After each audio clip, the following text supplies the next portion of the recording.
Había una vez un padre llamado Roberto. Tenía 44 años, las manos grandes y oscuras de quien lleva 20 años trabajando con motores, con una cicatriz en el pulgar derecho, de cuando una llave inglesa se había resbalado hace tanto tiempo que ya ni recordaba bien el año. Y esa manera de moverse por el mundo con una solidez tranquila que tienen los hombres que han aprendido que las cosas no se arreglan solas, sino que hay que ponerse debajo de ellas y empujar. Trabajaba en un taller mecánico en la colonia industrial de Guadalajara, el mismo taller donde había entrado de ayudante a los 19 años y donde ahora era el mecánico principal, el que los clientes pedían por nombre cuando traían algo difícil. Conocía los motores como otros conocen la música, por sonido, por ritmo, por ese sentido que no se aprende en ningún libro, sino en miles de horas de escuchar y equivocarse y escuchar de nuevo. Era bueno en lo que hacía. Lo que no sabía hacer hasta ese octubre era coser. Su hija se llamaba Daniela.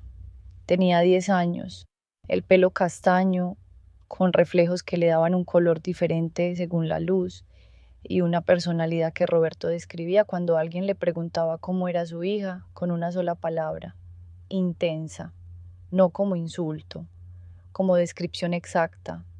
Daniela hacía las cosas con toda su energía o no las hacía.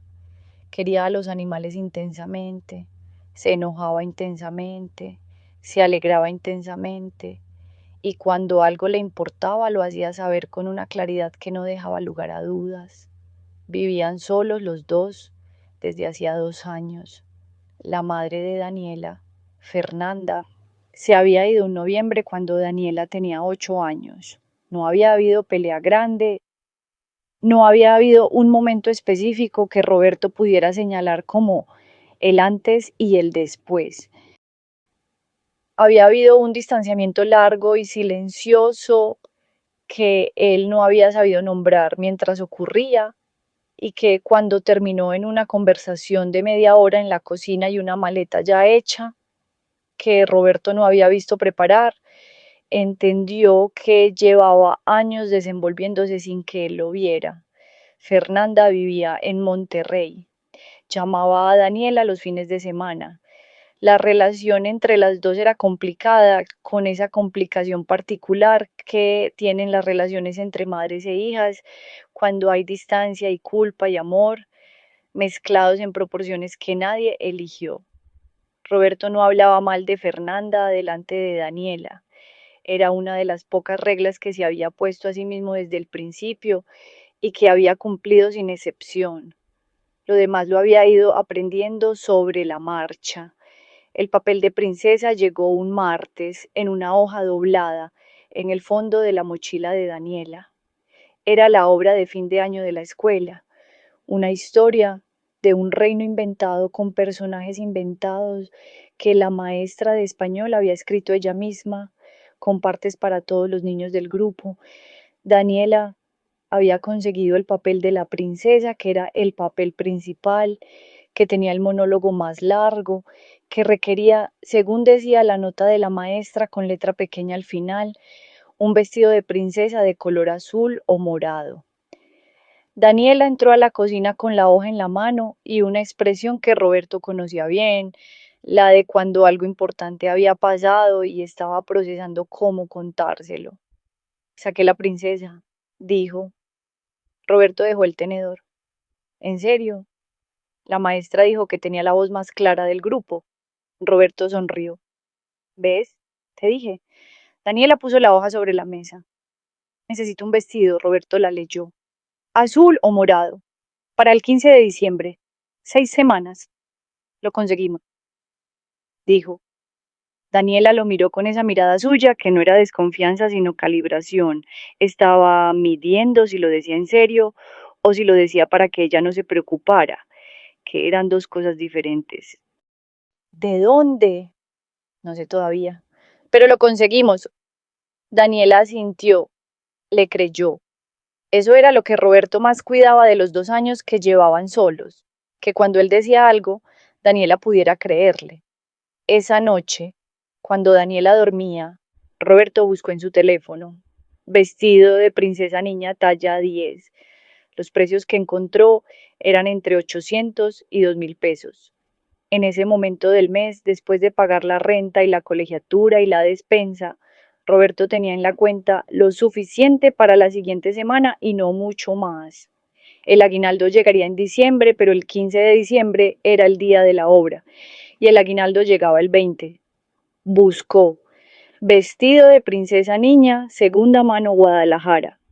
Encontró algunas cosas en grupos de Facebook, ninguna de la talla correcta o el color correcto o en condiciones suficientemente buenas.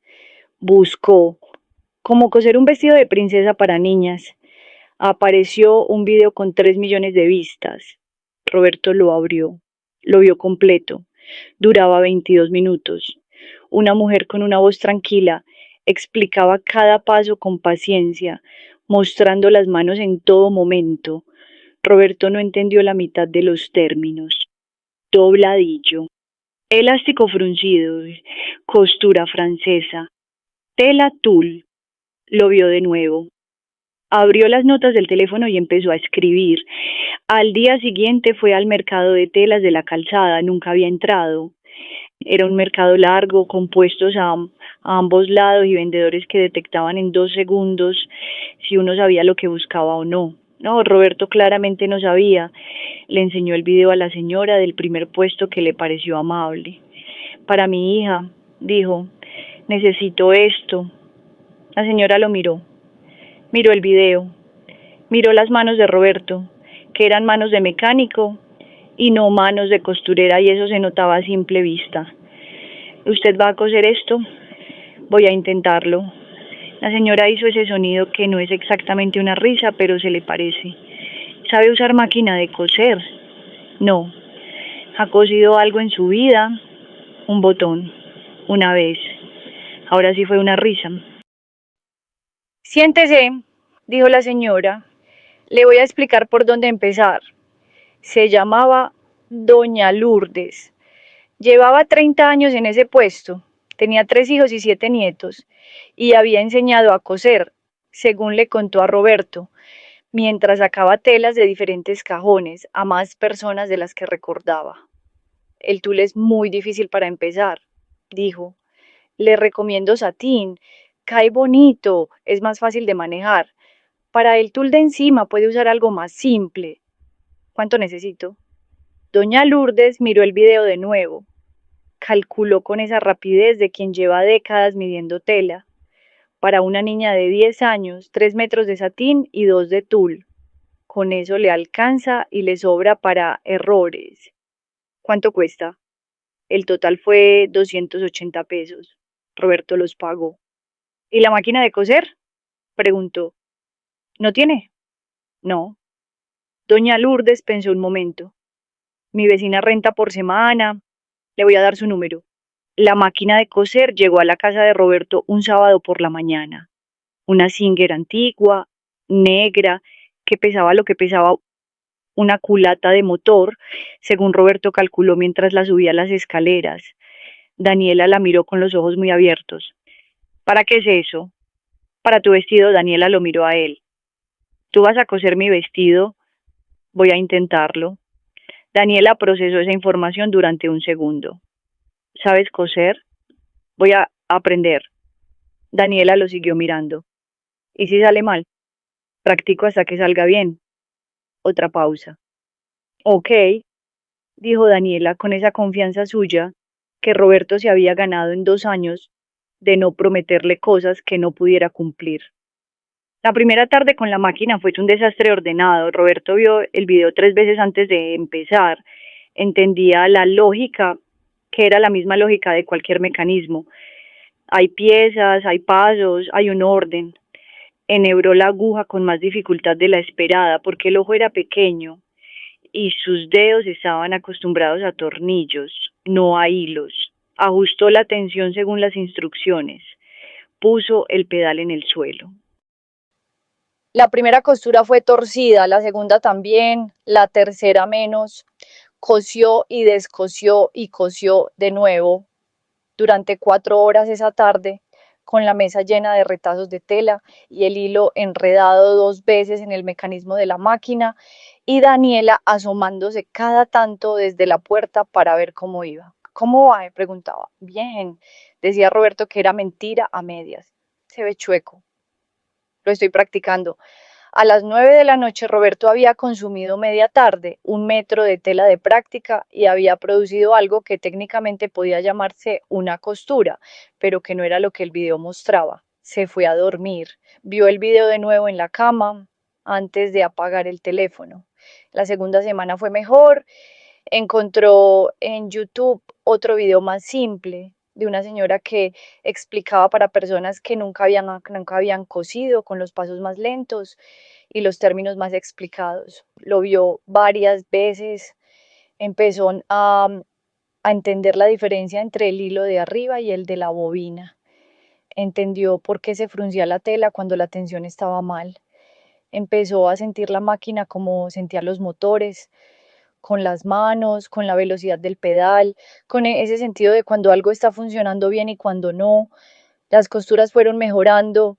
Cortó el satín azul según el patrón que había dibujado en papel de estraza, tomando las medidas de Daniela mientras ella se quejaba de que tardaba mucho y de que el metro frío le hacía cosquillas. Unió las piezas, cosió el cuerpo del vestido, salió torcido del lado derecho, lo descosió, lo volvió a coser, salió menos torcido. Doña Lourdes se convirtió en su consultora sin habérselo propuesto. Roberto iba al mercado 2 veces por semana con fotos en el teléfono y preguntas específicas. Doña Lourdes respondía con esa paciencia particular de quien sabe mucho sobre algo y disfruta cuando alguien genuinamente quiere aprender. Este frunce está mal, decía señalando la foto. Tiene que ir más junto aquí. ¿Y el tul cómo lo pego encima? Con hilván primero, después costura. El tul se mueve mucho si no lo fija antes. ¿Qué es hilván? Una costura provisional más larga para mantener las piezas en su lugar. Después la quita y cose la definitiva. Roberto anotaba en su teléfono.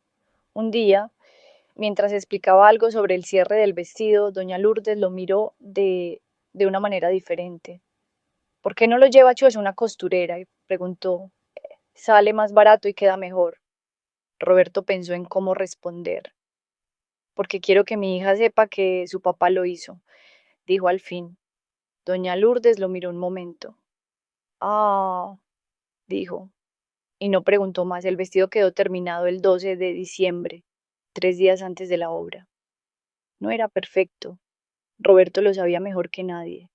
El frunce del lado izquierdo tenía una irregularidad que no había podido corregir, sin descoser todo, y no había tiempo. El cierre de la espalda iba 1 centímetro más arriba de donde debería.